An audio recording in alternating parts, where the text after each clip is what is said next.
Assalomu alaykum. Ushbu video orqali siz TSP ilovasidagi Mening uyim bo'limidan qanday qilib foydalanish haqida bilib olishingiz mumkin.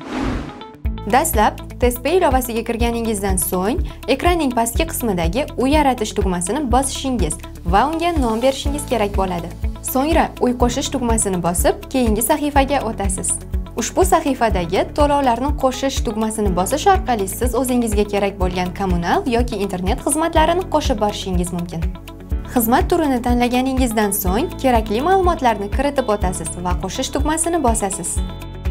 O'zingizga kerakli bo'lgan xizmat turlarini qo'shib bo'lganingizdan so'ng balanslaringizni kuzatib borishingiz va eng qizig'i, har safar to'lov qilganda hisob raqamlarini qaytadan kiritishingiz shart emas. Birgina tugmani bosish orqali xohlagan xizmat turiga to'lovni amalga oshirishingiz mumkin. Ushbu video foydali bo'lgan bo'lsa, saqlab qo'ying va yaqinlaringiz bilan ulashing.